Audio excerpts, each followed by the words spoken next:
오늘 제목은 좀 고상한 말로 하면 좀 델리케이트한 그런 그 제목이에요. 간음하지 말라.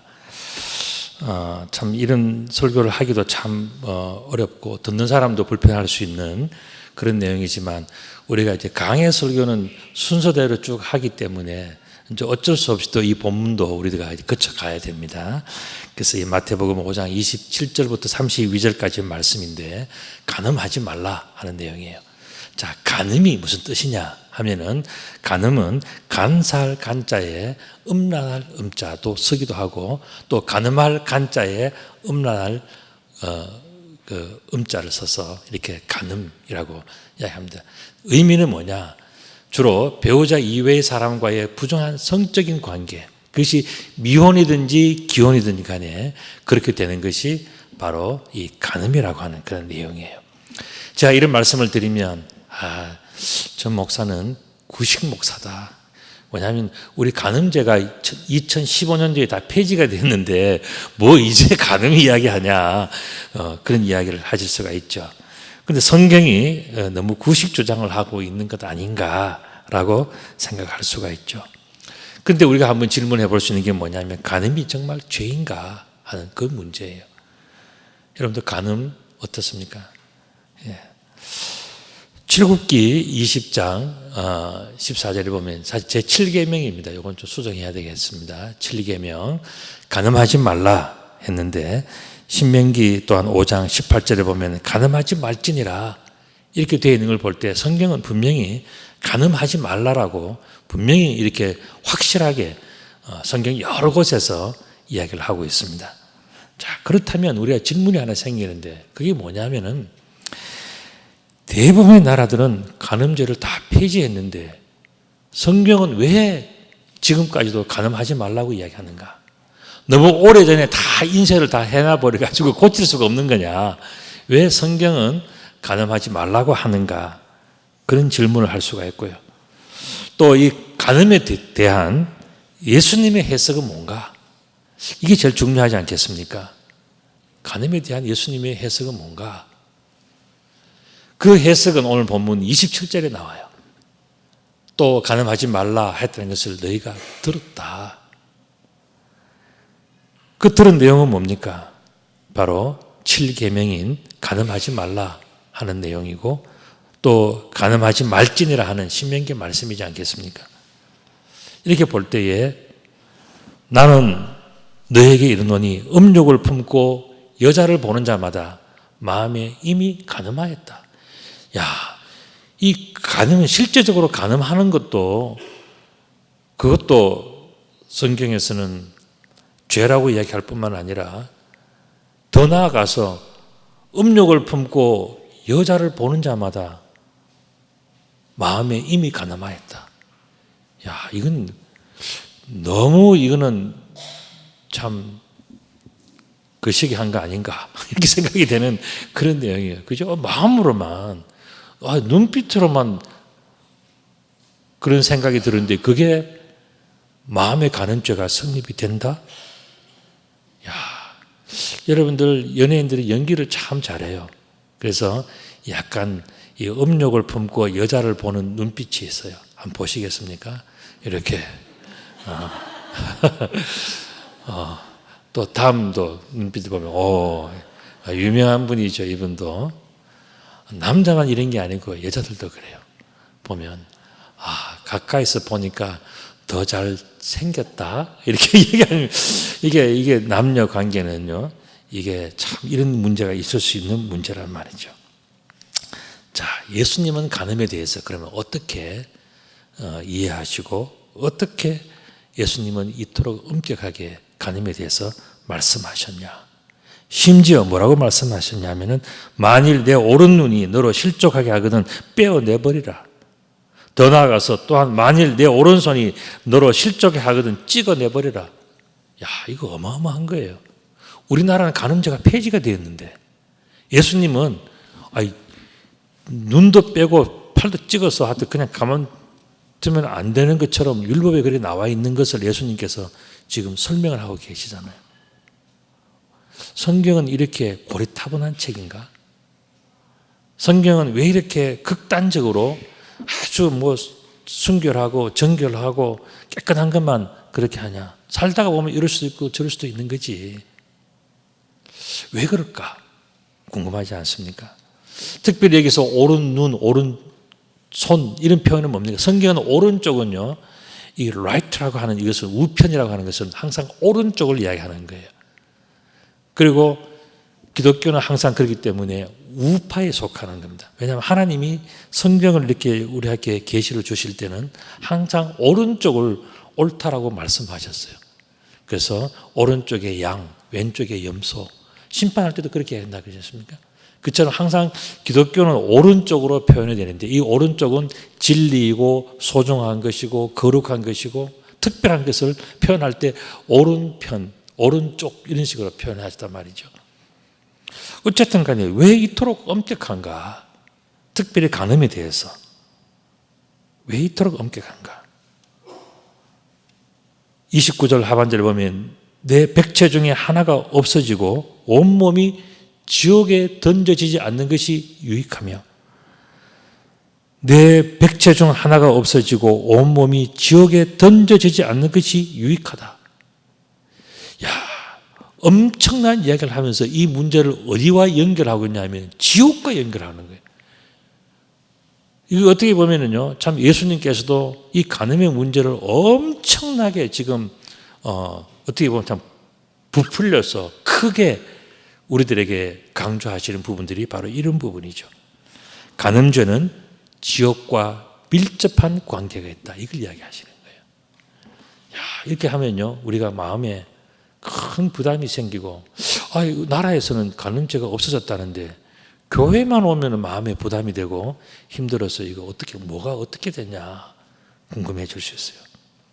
우리는 여기에서 아주 중요한 질문 한 가지를 해볼 수 있습니다. 그게 뭐냐면은 예수님은 왜 가늠한 여인을 용서해 줬는가 하는 거예요. 이 가늠한 여인이 현장에서 가늠하다가 붙잡혔잖아요.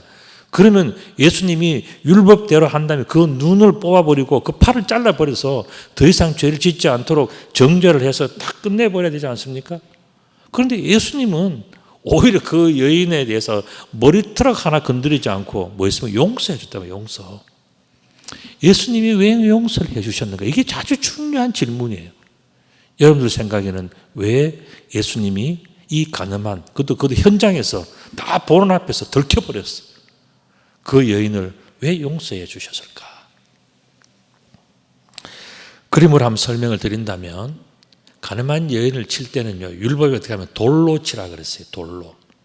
왜 돌로 치는지 아십니까? 막 죽이고 싶어서, 물론 가늠한 여인은 돌로 쳐 죽여라 그랬어요.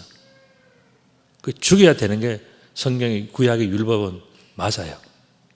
그런데 왜 하필이면 또 몽둥이로 치지? 왜 돌로 치냐?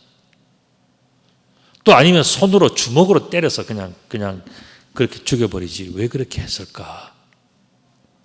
왜 그랬을까요? 옛날의 사람들은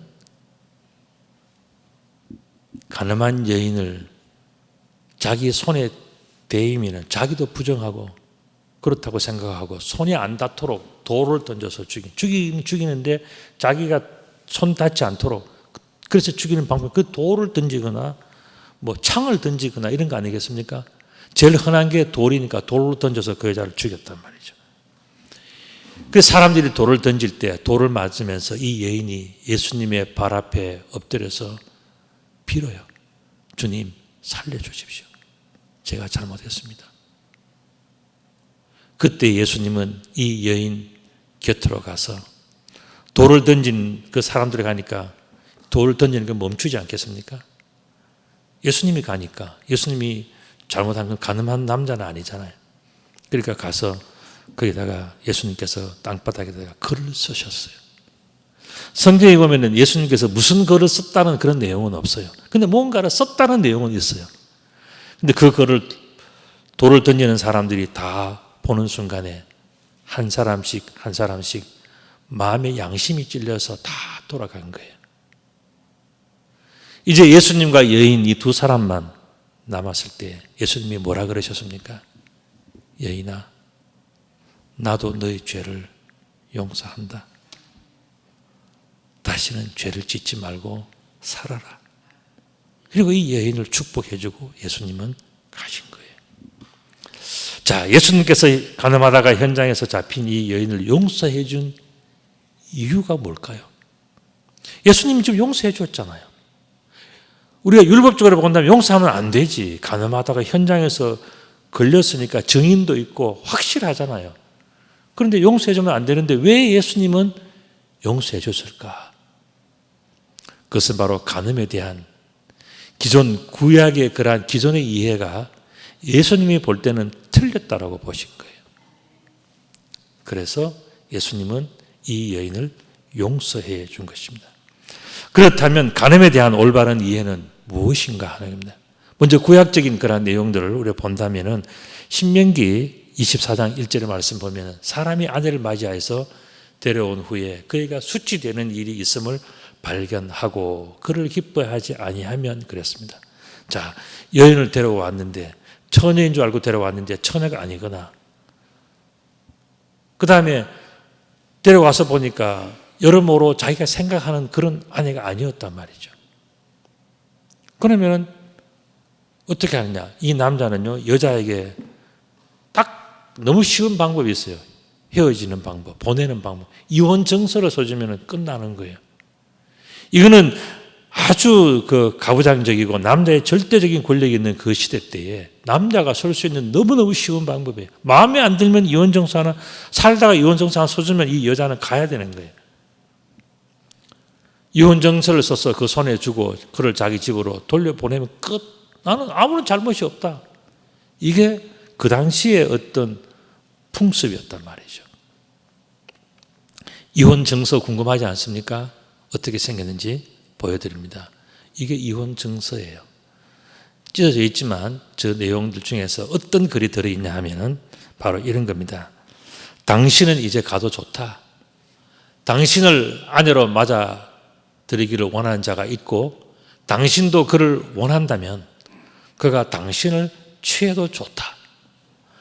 겉으로 보면요, 여인에 대해서 엄청 배려를 하는 것 같잖아요.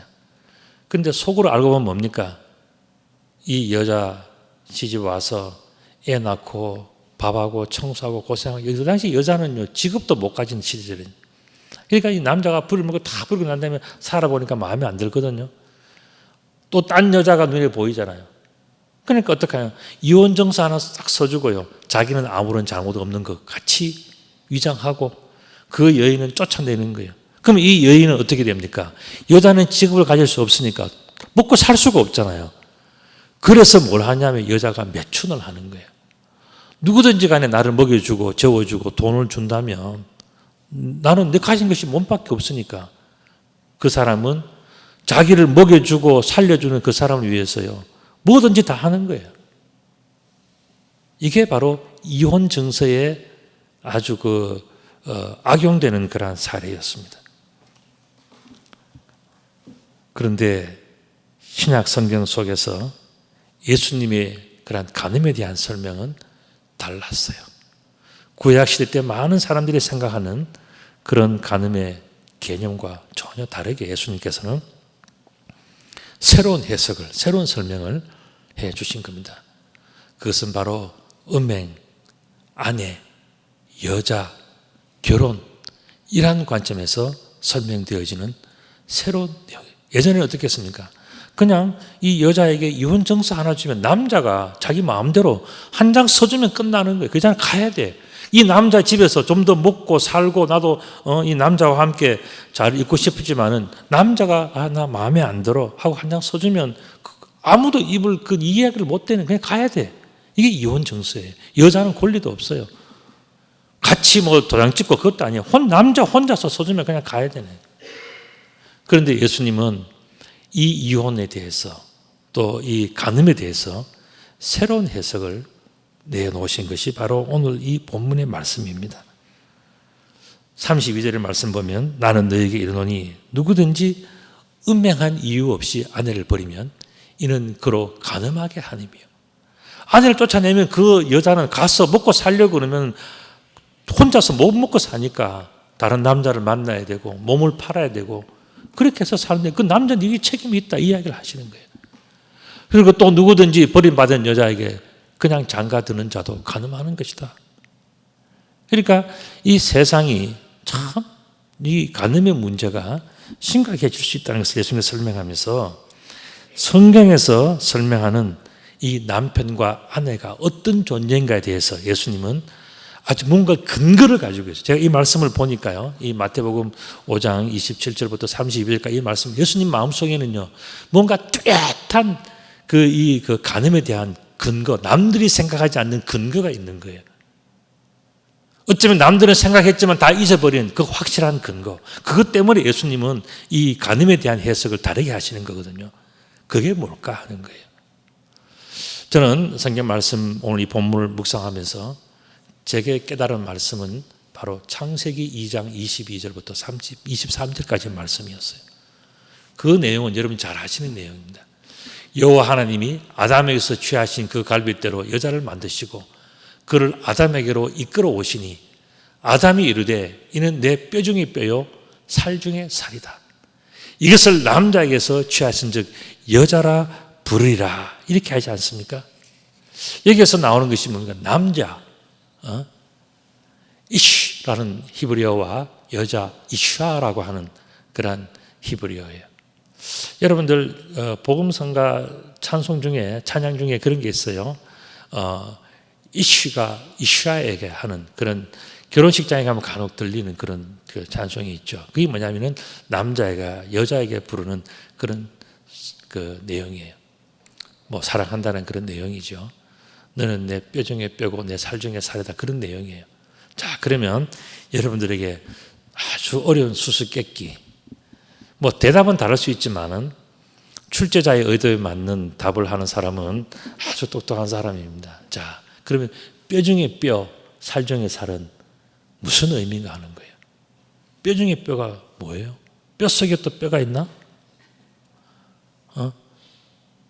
뼈는 연결이 되어 있지만 뼈 중에 뭐 또 뼈가 있어요? 뼈는 뼈지 뭐. 그런데 뼈 중에 뼈가 뭐냐? 아담이 하와를 딱 보는 순간에 이슈아를 보는 순간에 이는 내 뼈 중에 뼈다 이야기를 했거든요. 뼈 중에 뼈가 뭐냐 하는 거예요. 저도 이 말씀을 가지고요. 뼈 중에 뼈가 뭘까? 저도 성경에 그게 없잖아요. 그래서 내가 이 말씀하면서 생각하면서 이 뼈 중에 뼈가 뭘까? 또 살 중에 살은 뭘까? 살이 막 퉁퉁하게 찌면 살 중에 살인가? 이게 뭘까 이게? 궁금해서. 여러분들 생각이 뭐예요? 뼈 중에 뼈, 살 중에 살 뭐예요? 예? 한 몸. 뭐 그거는 뭐 맞기는 맞지만 출제자의 의도와는 조금 다른 질문이었어요. 자, 뼈 중에 뼈. 저는 말씀을 묵상하다가요. 저는 이렇게 결론 뭐냐? 골수다. 뼈 중에 뼈는 골수다. 아담이 하와를 보면서 이는 내 뼈 중에 뼈다. 그 이야기는 뭡니까? 너는 내 골수다. 내 뼈 속에 있는 생명. 너는 부드럽지만 나를 나되게 하는 엄청난 힘과 능력과 생명. 이게 바로 너는 골수와 같은 뼈 중에 들어있는 그런 뼈 중에 뼈가 아담 바로 너다. 저는 이 아담이 그렇게 고백했다고 저는 이해가 되어져요. 또 살 중에 살은 뭡니까?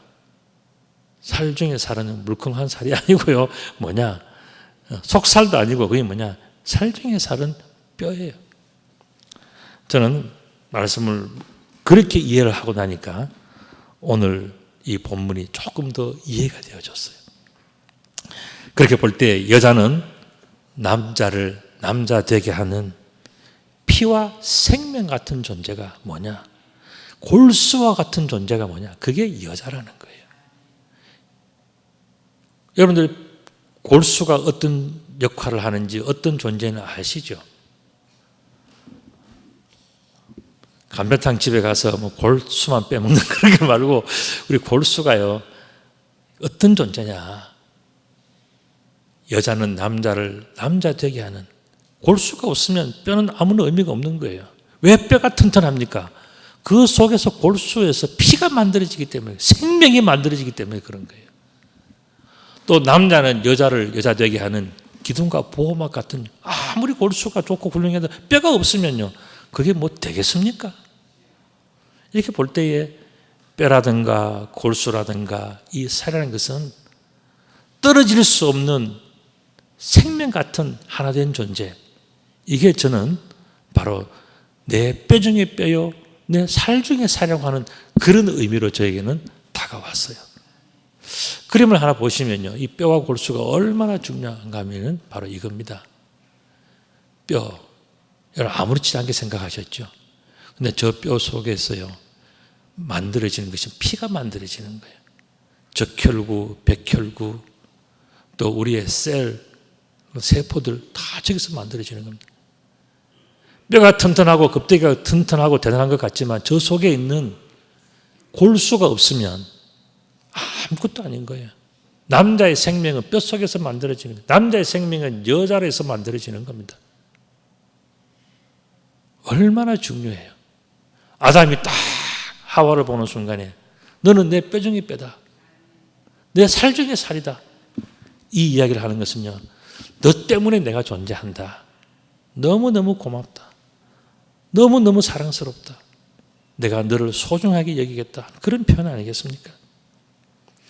여러분들 고기 중에서 제일 맛있는 부위가 어디예요? 예? 어디? 그렇죠. 뼈 붙은 살이 제일 맛있는. 왜 맛있는 건지 아십니까? 저 뼈에서 온갖 신기한 것들이 처음에부터 만들어져 다 나오니까 제일 먼저 만들어지는데 뼈 붙은 살 아닙니까? 그게 살이 제일 맛있는 거예요. 나도 몰랐는데 이 성경을 보니까 그렇게 되어 있더라니까요. 뼈 붙은 살. 그게 비싸고 맛있고 다 그런 이유가, 여기서 골수에서 정말 귀한 것들이 나와서 처음 만들어지는 소중한 것들이 거기에 다 모여 있으니까 맛있을 수밖에 없지. 비쌀 수밖에 없고. 자, 이렇게 볼 때 예수님이 어떤 존재인가? 예수님은 우리에게 뼈 중에 뼈요 살 중에 살 같은 분이에요. 우리가 다음 주에 우리가 성찬식을 하겠지만 예수님께서 떡과 잔을 나누시면서 떡을 가지고 이게 내 살이라 그랬지 않습니까? 그리고 또한 잔을 가지고 뭐라 그랬습니까? 예수님은 이건 내 피라 그랬잖아요. 이게 무슨 이야기입니까? 이것은 나의 뼈 중에 뼈, 그 골수에서 나오는 피, 그걸 이야기하신 거예요. 피가 뭡니까? 부드럽지만 생명력이 있는 너무너무 소중한, 그것 없으면 아무것도 아닌 그런 존재가 뭐냐? 여자의 존재라는 거예요. 예수님은 우리들에게 그런 존재로 오신 거예요. 겉은 화려하지 않지만 정말 우리 속에 있는 생명력과 우리 속에 있는 새로운 그러한 모든 가능성을 열어주시는 골수와 같은 피와 같은 그런 존재로 예수님은 우리들에게 다가오셨죠. 그래서 우리가 이 예수님을 볼 때 뭐라고 고백이 되면 주님은 뼈 중에 뼈요 살 중에 살 같으신 분이다. 우리 성찬식 할 때마다 그렇게 생각해야 되는 거예요. 우리는 주님은 그냥 우리는 피라 그러니까 이 피를 왜 마시냐 이렇게 생각할 수 있지만 그 피가 다른 피가 아니고요. 정말 뼈를 뼈되게 하는, 뼈는 그냥 몽둥이 같은 아무것도 아닌 거예요, 사실은. 근데 그 뼈를 뼈되게 하는 것은 뭡니까? 그 속에 있는 피 아니겠습니까? 그와 같은 존재로 주님은 우리들이 오셨기 때문에 주님은 자신을 나는 너희들에게 살과 피로, 이게 뭐냐면 너희들에게 생명으로, 너희들에게 정말 뼈 중에 뼈요 살 중에 살로 내가 너희들에게 와서 내가 너희들에게 다 준다. 온몸을 다 준다. 그 이야기를 하신 거잖아요. 이처럼 예수님은 우리들에게 뼈 중에 뼈요 살 중에 살, 그런 모습으로 우리들에게 오신 겁니다. 그렇기 때문에 성도를 성도되게 하시는 예수님과 이혼하지 말아야 돼. 이게 예수님의 핵심이에요. 간음하지 말라 하는 그 이야기는요, 그냥 육체적으로 뭘 하지 말라 하는 그런 뜻도 분명히 있습니다. 그러나 더 중요한 게 뭐냐? 그게 뭐냐면은 하나님께서 이렇게 우리 중에 뼈 중에 뼈요 살 중에 살로 오셔서 떡과 잔을 우리에게 주시면서 정말 자기 온몸을 바쳐서 사랑하고 헌신하고 충성하고 다 우리들에게 베풀어 주시는데 우리가 그거 싹 닦아먹고 돌아서서 가면 이건 뭐냐? 이혼하고 이혼 정서 주고 그냥 겉으로는 그런 척하지만 속으로는 완전히 그냥 갈라서는 것 같은 그런 일을 저지르는 것이나 똑같다는. 그래서 예수님은 간음하지 말라, 이혼하지 말라 하신 거예요. 예수님 앞에서 다른 신을 사랑하는 그게 뭐냐? 바로 간음하는 거예요. 그렇게 생명을 내주고 피를 내주고 살을 내주고 다 해서 온 충성을 다했는데 우리는 딱 돌아서면서 이혼 한 장 딱 이혼 정서 하나 써주고 예수님 빠이빠이, 하나님 빠이빠이, 내 편한 대로 내 좋은 대로 주일이고 뭐고 그냥 내 마음대로 하겠어, 이런 사람은 뭡니까? 이건 간음하는 거예요. 이게 바로 간음이라는 이야기예요. 이게 바로 예수님과 이혼하는 거예요. 하나님과 이혼하는 거예요. 육체적으로만 하는 그게 이혼이 전부가 아니라는 이야기입니다. 예수님의 이야기는. 예수님의 해석이 바로 그렇다는 것을 저는 그렇게 이해를 합니다. 마찬가지로 우리를 세워주시는 하나님을 공경하고 사랑하며 헤어지지 않고 늘 함께 하는 것, 그것 하지 못하면 뭐가 된다고요? 지옥에 가는 거라는 거죠. 그래서 예수님께서 오늘 본문에서 말씀하시기를 간음하지 말라, 간음하면 지옥 간다, 이 말씀은요, 우리가 육체적으로 간음하면 좋지 않다는 그 의미가 분명히 들어 있습니다. 그러나 그보다 더 크고 중요한 의미는 뭐냐? 너희가 하나님과 헤어지면, 하나님 이제 시큰 다 했으니까 하나님 이제 싫어요, 난 딴 거 해, 다른 신 찾아가겠어요, 이런 식으로 이혼 정서 하나 딱 씻어주고 그냥 빠이빠이 하면 그건 뭐 되느냐? 지옥에 가는 지름길이라는 겁니다. 그렇기 때문에 지옥에 가지 않는 최고의 비결은 뭐냐? 하나님과 다 붙어서 살아가는 거예요. 그것이 가장 멋진 인생이고 가장 맛있는 인생이고 가장 아름다운 인생이고 가장 귀한 생명이 있는 인생이에요. 그 모습이에요. 만약에 이 살이 뼈에서 분리되면 어떻게 해요? 그거 죽는 거죠. 깡패들이 하는 이야기가 뭡니까? 뼈를 확 출입을. 이건 무서운 이야기입니다. 이거는 죽인다는 이야기잖아요. 우리가 죽지 않고 하나님 안에서 은혜롭게 의롭게 살아가는 것은요, 뭐냐?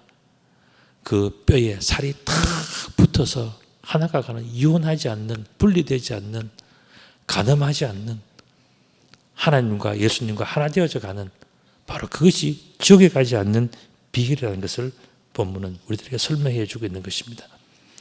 이렇게 볼 때 성경은 최고의 사랑을 우리들에게 아주 명확하게 설명해 주고 있는 그런 책이에요.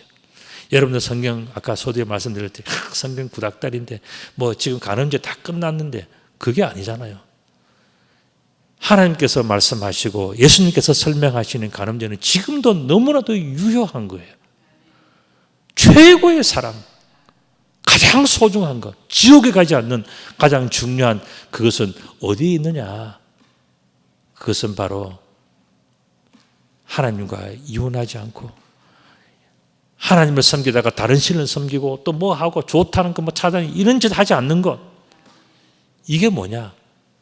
천국 가는 하나님의 그러한 지혜와 길이 된다는 것을 예수님께서 설명. 그래서 다른 신을 섬기지 말고 다른 걸 구하지도 말고 오직 하나님과 함께 정말 아무리 어렵고 힘들더라도 하나님을 섬기기로 작정했으면 우리가 좀 못해서 야단맞아도 하나님 제가 죄송합니다 이야기하고 또 우리가 좀 잘하는 일이 있으면 하나님 때문에 행복합니다라고 고백하고 그래야 데리고 살지 하나님이 우리를 데리고 살지 않겠습니까?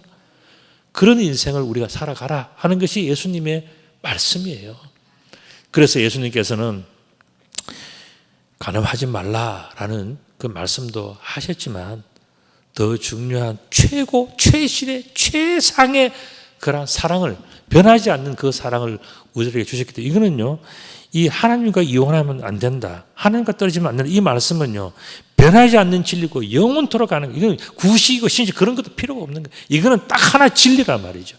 왜냐하면 이걸 어기면은 오늘 본문 말씀대로 천국 갈 수 없다. 그 말은 다른 말은 지옥 가기 때문에 그런 것이다.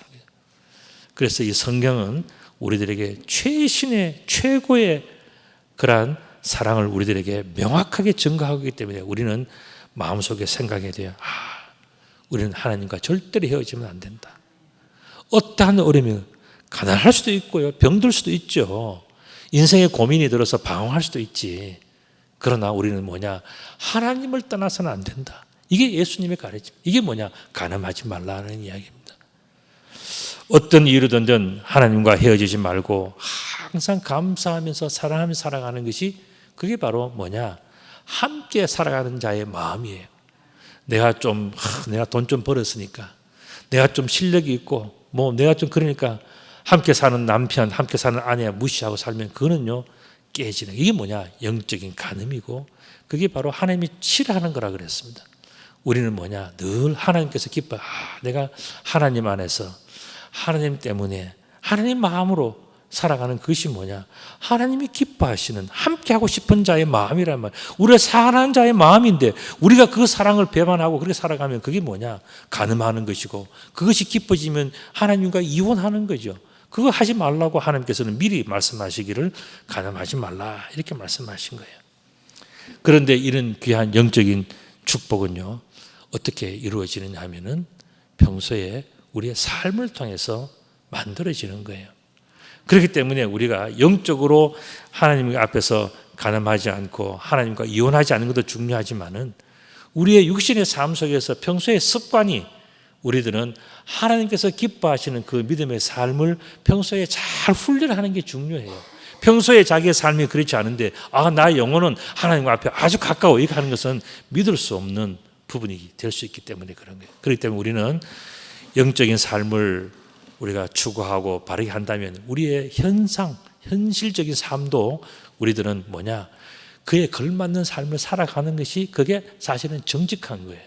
그래서 예수님께서는 중요한 것, 영적인 어떤 순결함과 영적인 그러한 그 간음하지 않음을 우리들에게 말씀하시면서도, 그러나 이 육체적인 간음 필요 없다, 간음죄 폐지도 그런 말씀하지 않았어요.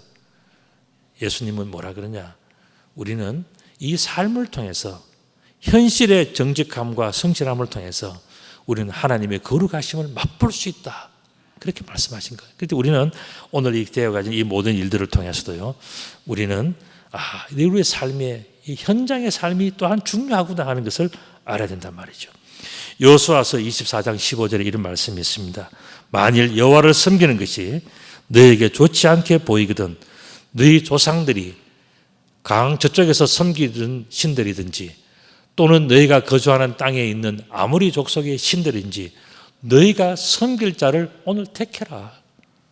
마음에 안 들면 너희 마음대로 하긴 해라. 그러나 오직 나는, 그리고 내 집은 여호와만 섬기겠노라. 이게 여호수아의 결단이었어요. 하나님은 이 여호수아를 너무너무 기뻐하셨고요, 축복해 주셨어요. 우리가 살아가면서 이것도 할 수 있고 저것도 할 수 있고 다 할 수 있어요. 그러나 겸손한 마음으로 하나님이 원하시는 인생을 살기 위해서 때로는 하지 말아야 될 것을 결단하고 정리하면서 우리의 육신의 삶을 깨끗하게 하려고 노력하고, 그보다 더 중요한 것은 뭡니까? 우리가 영적으로 하나님 앞에서 떨어져 나가지 않도록, 하나님 우리를 버리지 않도록, 하나님 우리를 버리시면 끝나는 거 아니겠습니까? 하나님이 우리를 버리지 않도록 우리 스스로를 관리하고 하나님 앞에서 최선을 다해서, 하나님, 나는 하나님과 앞에 정말 그 갈비뼈에 붙은 살처럼 질기게 붙어 살고 싶습니다. 하나님 저를 버리지 마세요.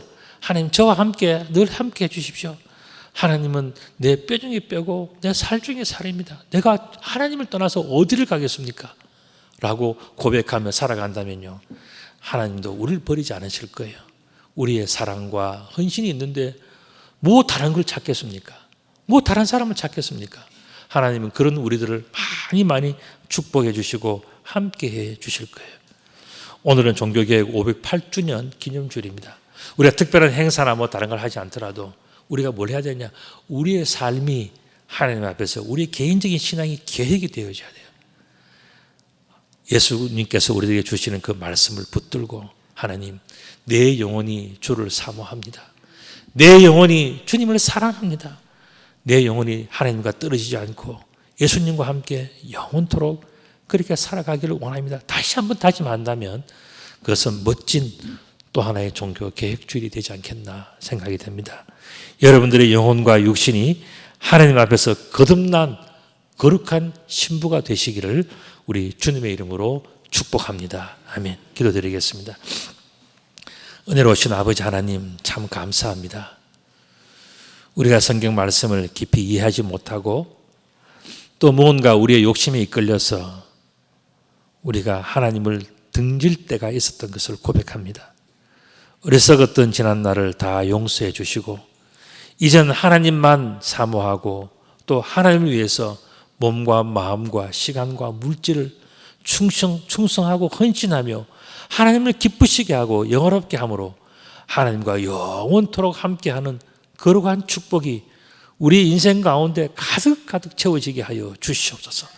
그래야 우리 인생이 끝날 때는 우리의 영혼은 아버지의 나라로 하나님께로 기쁘게 나아가는 천국 백성이 될 수 있도록 우리 모두를 축복하여 주옵소서. 이와 같은 믿음을 이루기 위하여 결단하고 또 결단하고 주님 앞에서 바로 세워지는 복된 이 주일이 되기를 간절히 바라오며 우리 주님 예수 그리스도의 이름으로 기도드리옵나이다. 아멘.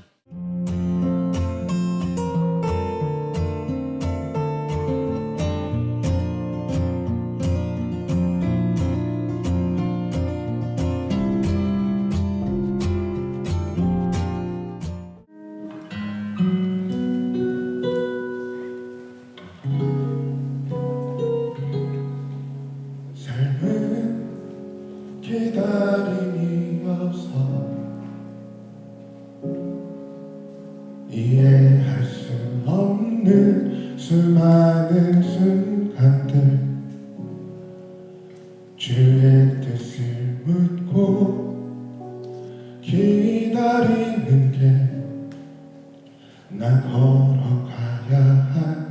길이라서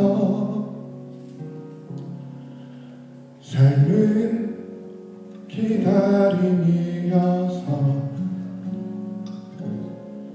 견디기 힘든 날들 수많은 아픔들 주에게 주신 그 나라를 바라며 이겨내는 게 나의 길이라서 캄캄하기만 한 두려움 내 앞길과 참기 힘든 시련과 어려운 상황 속에서 날 품어주신 주를 기대하며 주가 주신 나의 길을 가려 해 삶은 기다림이어서 주를 바라고 기다리는 게 내 삶의 이유라 이 길을 걸어가네 주 오실 그날 기대하며 이 길을 따라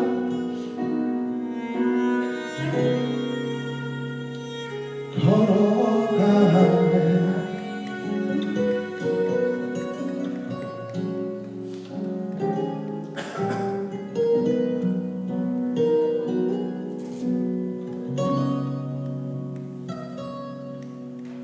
캄캄하기만 한 두려움 내 앞길과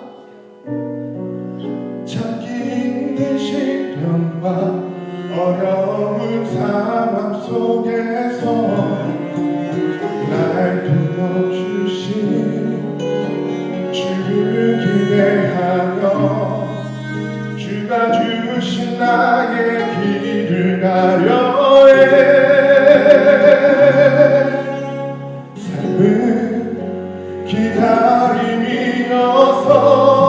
기다림이어서 주를 바라고 기다리는 게 내 삶의 이유라 이 길을 걸어가네 주 오실 그날 기대하며 이 길을 따라 걸어가네 삶은 기다림이어서 주를 바라고 기다리는 게 내 삶의 이유라 이 길을 걸어가네 주 오실 그날 기대하며